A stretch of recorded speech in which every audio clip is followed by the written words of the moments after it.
Folks, Vander, Jagt is also one of our Eastern Great Lakes Region board members, and I'll let you kind of give your introduction and tell us what you're talking about. All right. Hello everyone, Ben Vander.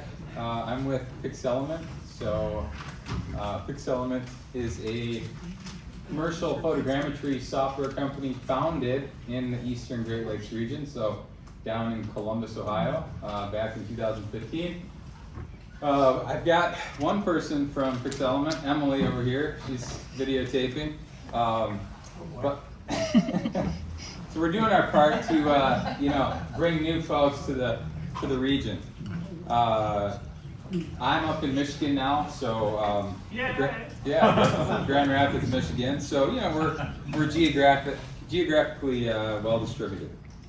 And today's presentation is over making the most of LiDAR and photogrammetry with a focus on small unmanned aerial systems, but as you'll see, it kind of transfers out to large-scale airborne and other applications as well.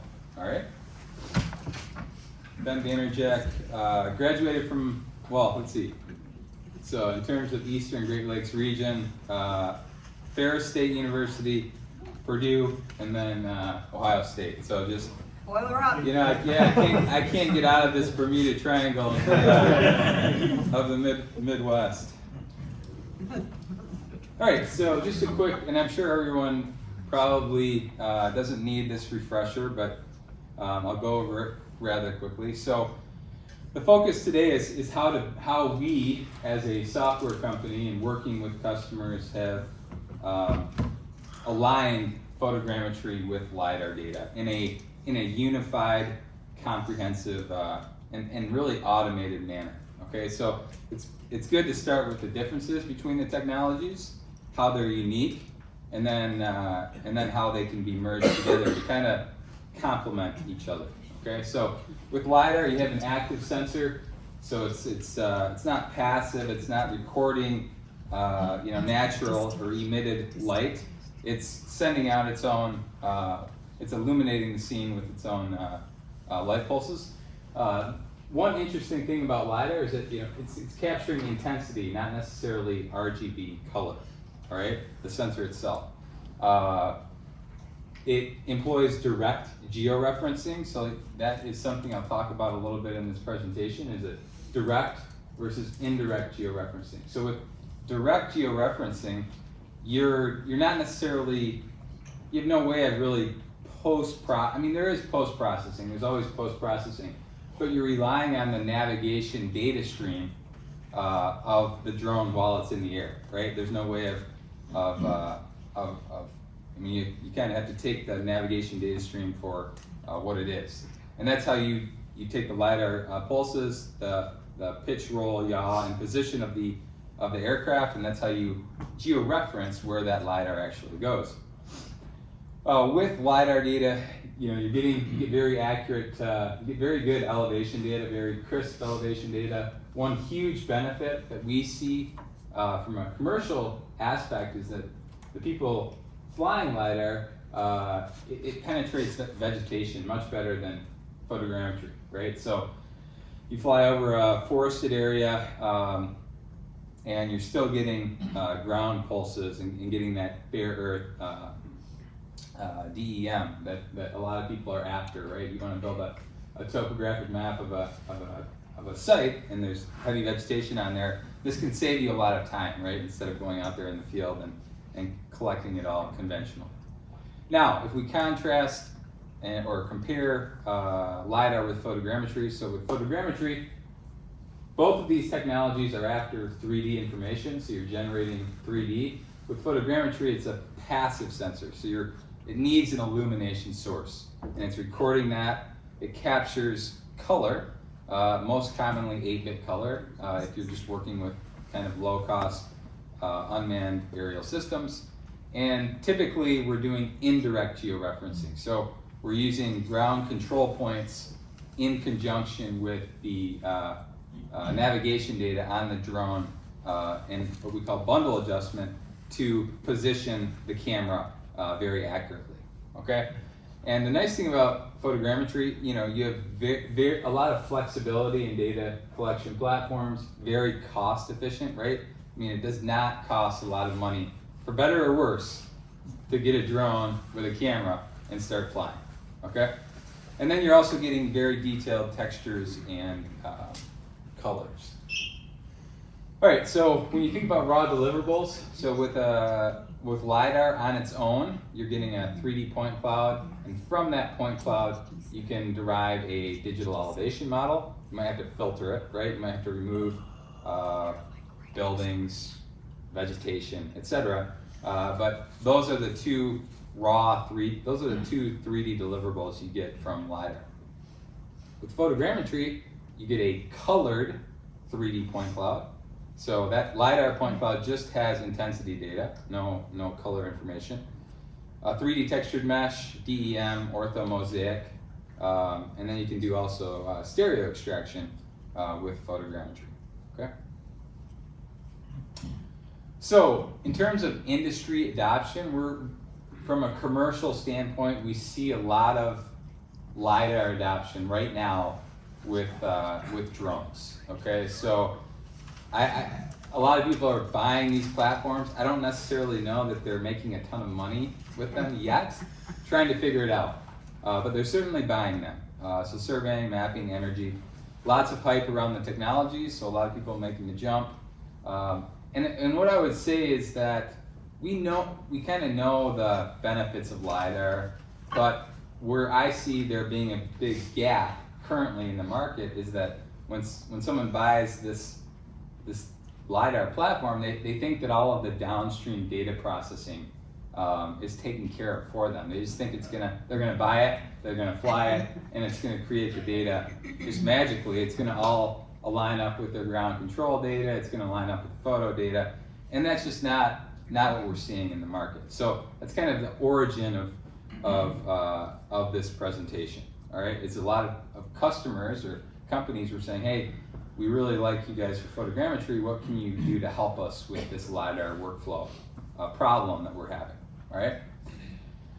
So between LiDAR and photogrammetry, these are two different modalities, and each brings its own strength, sometimes weakness also to the table.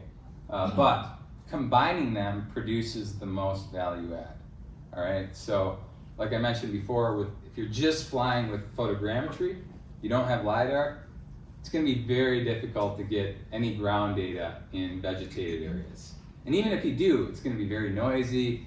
You know, you're not going to have a lot of confidence in that data. But similarly with LiDAR, you might want to get that RGB color information from the camera. And the last thing I'll mention is downstream extraction. So why does combining these two modalities add a lot of value? Because there's a big push in the market for machine learning based feature extraction, okay? And a lot of that feature extraction is dependent on, number one, it's color, right? So if you just feed a point cloud without color information to one of these vendors or softwares, a lot of times it won't perform as well as it would otherwise with color information associated with it. Sometimes these machine learning feature extraction algorithms only work with an ortho image, okay? So if you just had LiDAR, well, if you don't have an ortho image to provide alongside it, you're not going to be able to take advantage of this downstream automated feature extraction. All right, so what are some of the challenges that are encountered when integrating? All right, so you're a company that just bought a LiDAR drone with imagery or a camera as well. Like, what are we seeing challenges with in the market? And the first thing, which is interesting because certainly Jeff talked a lot about it, is, and this is more, I wouldn't say it's as scientific as the datum stuff that Jeff's talking about, but datum errors, okay? So you're getting metadata with your imagery, and then you're getting metadata from maybe your surveyor who's collecting the ground control. And when you bring these two, the control and your point cloud, into the same software or frame of reference, you've got a big vertical offset, right? These are the things that are not taken care of, right? We're seeing this all the time. Like, hey, why aren't my ground control points lining up with the LiDAR data that I'm collecting? Number one is data mirrors. Number two, geometric errors. And I'll show you what I mean by that. But a lot of these systems will come with a camera, so LiDAR sensor with a camera alongside it. And when you look at the actual RGB data that might come with it, there's a lot of geometric discontinuities. Radiometric errors, so I'll show you what those are in a little bit. And then also temporal differences and a lack of awareness of these errors. And of course, you buy a $40,000, $50,000 system, you immediately want to start producing value with it, right? Downstream deliverables. And then all of a sudden you run into all of these problems and you're backed up. I'm like, okay, I got to resolve this. We're losing money now. And so these are the challenges that have happened that we've seen. Okay, so from a software perspective, we, as a purely software company currently, we're at the mercy of the hardware vendors. So DJI, Inertial Labs, Whisper, you name it. Anyone want to throw out some drone? You're using Green Valley, right? Yeah. Green Valley. Anyone? Any other ones? EB. Okay. So we have to work with the metadata or the data that they send to us, all right? And so we had to create a solution that was agnostic to the platform. So it has to work with EB, DJI, you name it. And so by definition, because of where we are in the processing workflow, we can't do anything at the direct georeferencing level. A lot of times we don't have access to the raw navigation data streams to implement corrections there.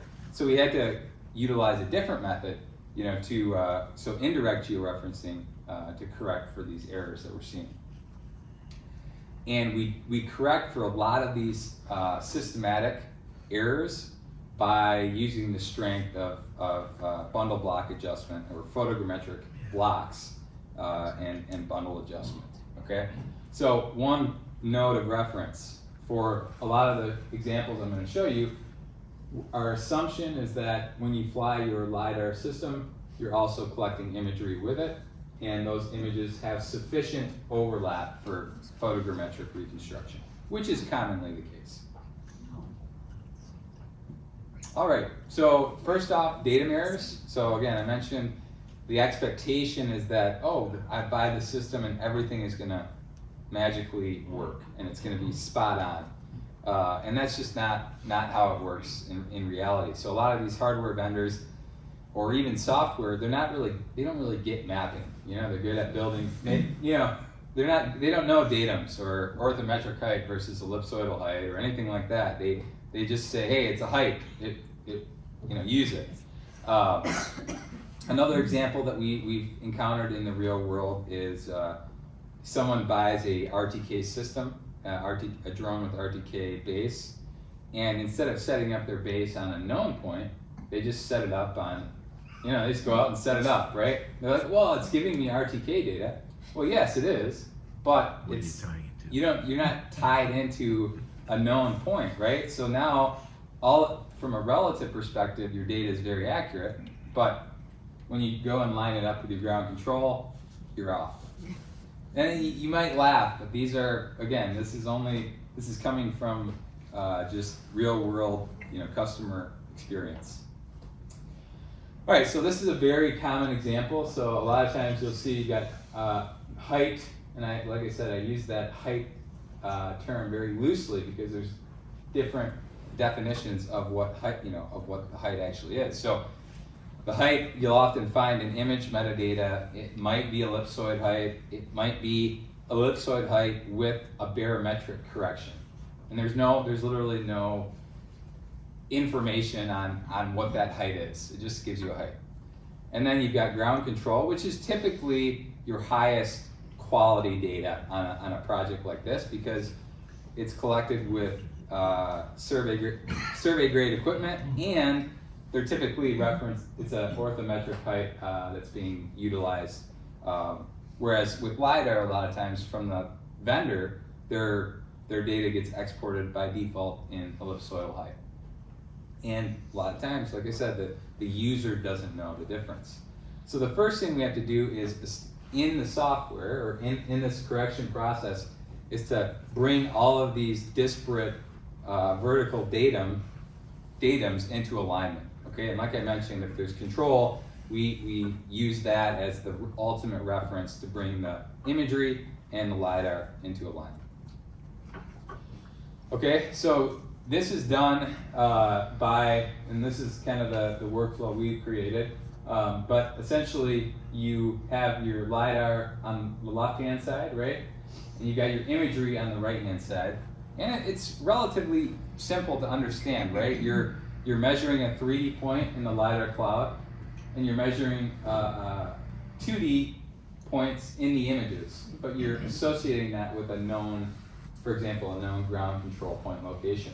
Okay? And so this is how we're able to align the imagery with the LiDAR and the ground control points in one single process. Okay? So that's another thing we see is people, they'll try and like shift their LiDAR to the control, and then they'll try and bring in their photos later on, and it just kind of becomes a multi-step process, whereas in this scenario, it's just a single interface and environment to make this correction, and that brings all of these systems into alignment. All right, now, what you don't know is how do we solve for this datum error correction? Well, we do it with the bundle block adjustment, and those, this is a kind of a technical slide, but if you think about your system of normal equations and your unknown parameters, we add this vertical and sometimes horizontal, like I mentioned with the RTK being set up in a relative location. We add those as a set of unknown parameters to the adjustment process and solve for them. And so a lot of times the user doesn't know that they actually have a datum error, right? It just magically gets fixed for them without them knowing. But that's what we're doing in the background. All right, so geometric errors, like I mentioned, a lot of times the camera is included, and to properly colorize a point cloud, you need a correct, bore sight and lever arm correction, and a very accurately calibrated camera to properly colorize that, to do it in a very good way. It's all right, I can stop presenting. You've had enough. I'll go. So this navigation solution, so not only do you have to account for the bore sight and lever arm correction, your navigation solution must be also known to a high degree of accuracy in order to get this very good colorization. Now, why is colorization important? Well, like I mentioned, for feature extraction, for automated classification or feature extraction, or planimetric extraction, even if it's not automated, if you're the person looking at this 3D point cloud in color and you're like, wait a second, why does this line jog, right? That's why this colorization is important. All right, so when I say geometric error in the wild, this is what I'm talking about. And this is normal. Like, that's what I'm trying to say. This problem is not like, oh, it's a one-off thing. Every platform, every hardware vendor we've tested or worked with so far, in the drone world at least, has this error.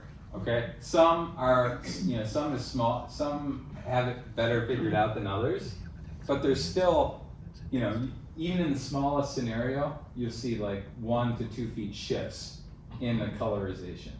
In bad scenarios, you'll see like up here in the top left, you've got like, 5, 6, 7, 8 feet easily. Okay, so this doesn't, when a customer buys a $40,000 system, well, not from us, but from whoever they buy it from, and then they see this data, it doesn't inspire a lot of confidence, to say the least. All right, so like I said, every hardware and software vendor has this problem. All right, so like I was mentioning with direct georeferencing, here's kind of the crux of the problem. You got a time-dependent function, right? And you might have systematic error, but you also might have just random error that's present. And what happens is, because you're doing direct georeferencing, you have to know the position and orientation of that drone and its payload very accurately in time, okay?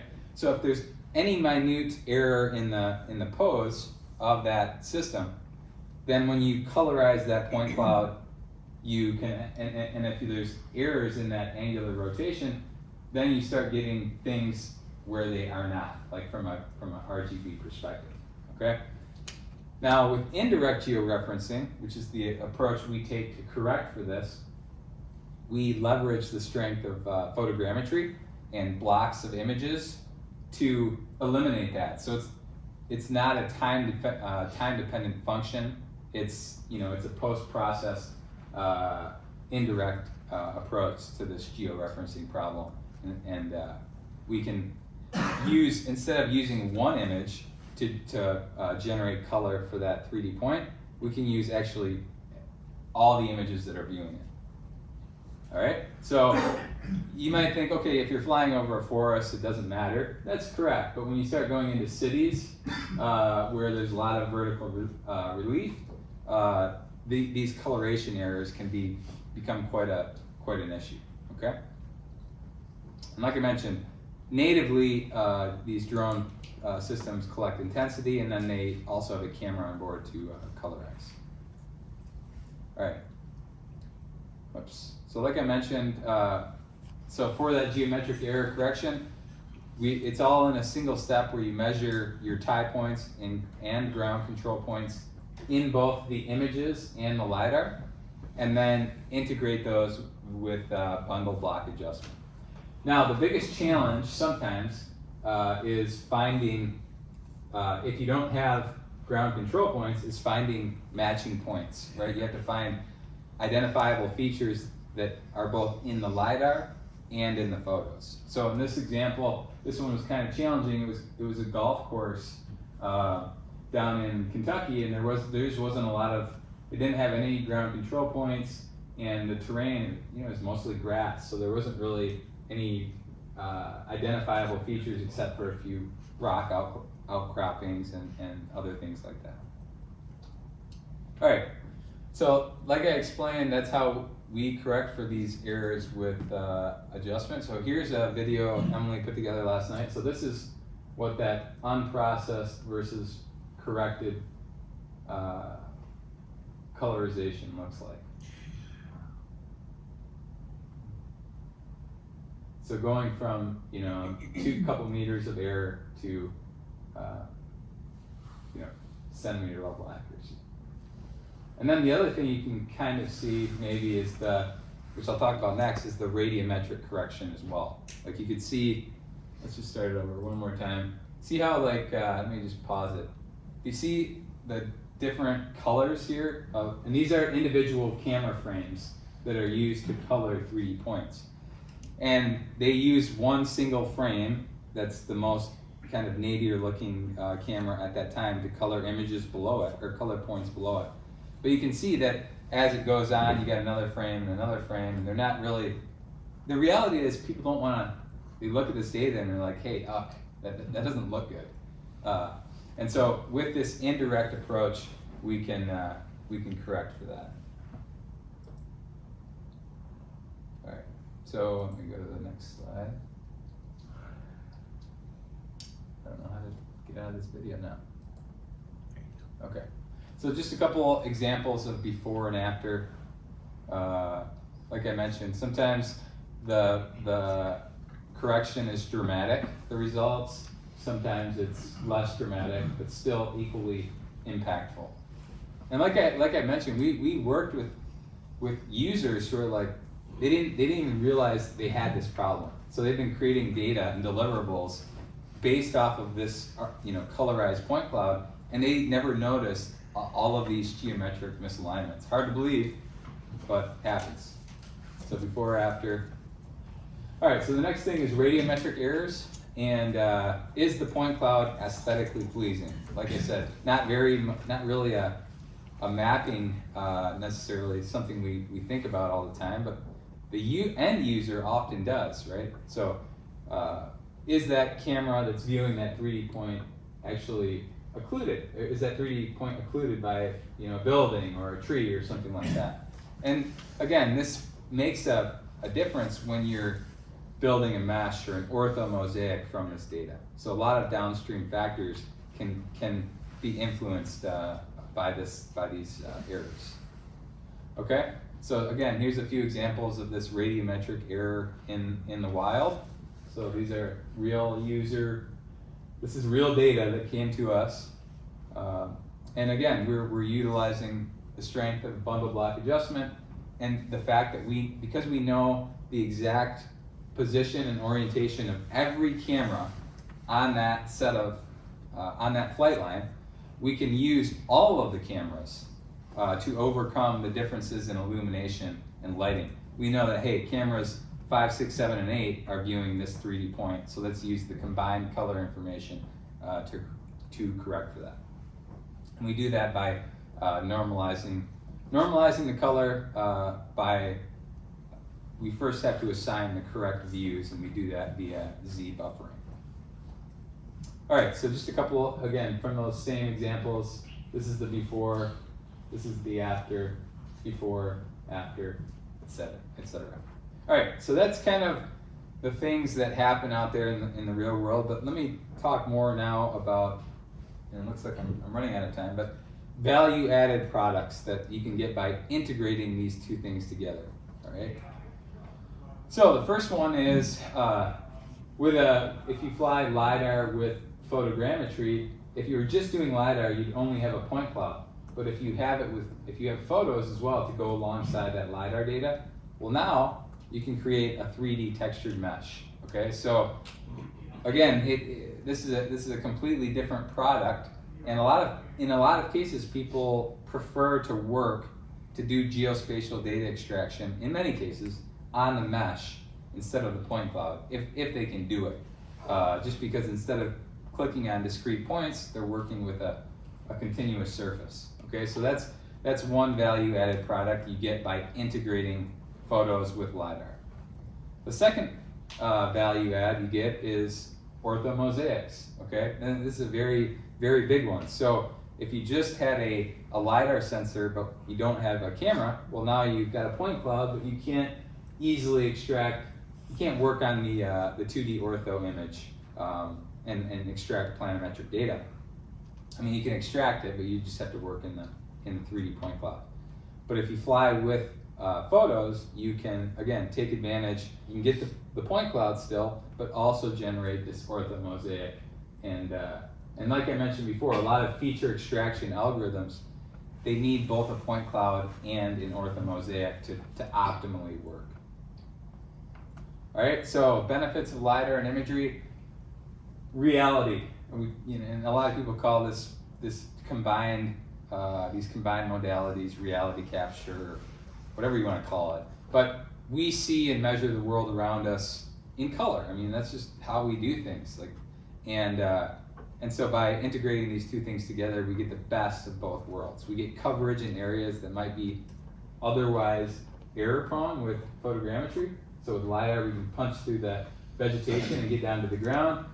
But with photos, we can also get ortho photos, true orthos, might I add, and other downstream deliverables.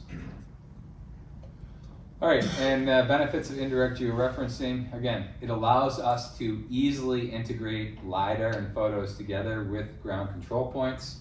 We can also go the opposite direction. We can register the photos to the LiDAR data in that scenario if you don't have control. But it's a very flexible method to bring in different disparate types of data. So today I just showed bringing in drone LiDAR and drone imagery, but you can also bring in ground LiDAR scans with phone imagery and drone images. You can bring in drone LiDAR scans with drone images. You can bring in airborne, aerial LiDAR scans with phone images or drone images. Okay, so very flexible method. And like I mentioned, honestly, the reason we created this is because a lot of people out there were unhappy with the workflows and struggling to combine these two modalities easily.